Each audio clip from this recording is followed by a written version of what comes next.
Bah, qu'est-ce que tu fais là, Kali? Moi, rien de spécial, mais toi, tu as acheté de la pâte feuilletée industrielle pour faire ta galette des rois. Ah non, mais c'est parce que tu sais, avec la pénurie de beurre, c'est compliqué, puis en plus, j'ai pas trouvé de farine. Ah, trop génial, je vais pouvoir passer 3 heures à faire une pâte feuilletée. Mais t'as qu'à faire une pâte feuilletée rapide, c'est 10 minutes top chrono. Mais t'as trop raison, mais pourquoi j'y ai pas pensé? Ok, alors pâte feuilletée rapide, mais pour changer, on l'a fait au chocolat. Si la recette vous plaît, je compte sur vous pour mettre le max de pouces bleus, abonnez-vous à la chaîne, cliquez bien sur la petite clochette pour recevoir les notifications. Et la recette de la pâte feuilletée rapide au chocolat, c'est maintenant et on se retrouve juste après. Alors, vous placez dans la cuve du robot 440 g de farine et 60 g de cacao en poudre non sucré. Comme d'habitude, je vous mets tous les ingrédients et le matériel en barre d'infos. Donc vous mélangez bien. Puis, vous allez ajouter 400 g de beurre coupé en morceaux et bien froid. Surtout que c'est important, n'hésitez pas à le mettre même 10 minutes, un quart d'heure au congélateur avant de l'ajouter à la préparation pour que ce soit vraiment bien dur et bien froid. Là, vous mélangez vraiment tout doucement. Moi, j'ai mis en mode délicat. Et puis, vous allez ajouter progressivement 20 centilitres d'eau, donc toujours bien froide.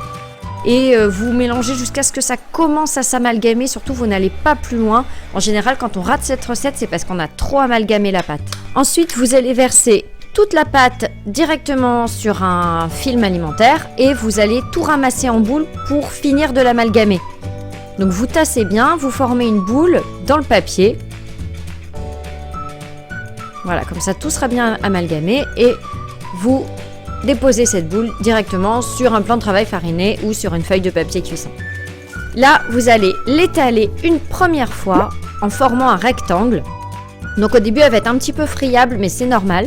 Donc il faudra la ramasser de temps en temps, voilà, pour garder une forme de rectangle. Donc là, encore une fois, le beurre n'est pas complètement amalgamé et c'est normal. Au contraire, il faut vraiment que ce soit comme ça.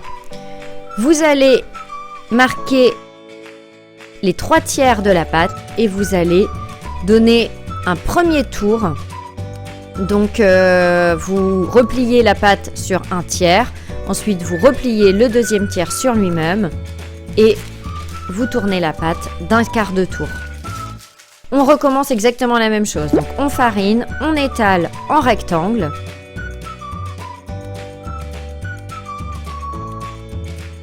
Et on refait ce qu'on appelle un tour simple en fait, quand on replie comme ça la pâte.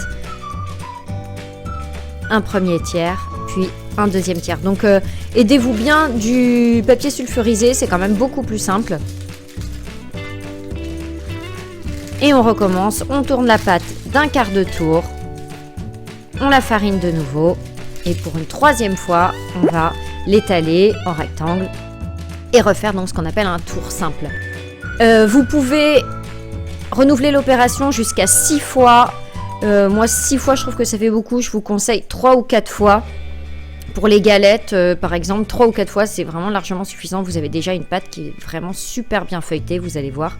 Ensuite pour la cuisson, vous suivez tout simplement ce que vous aurez en recette. Donc par exemple pour une galette, je vous conseille 40 à 50 minutes. Après bien sûr ça va dépendre de votre garniture.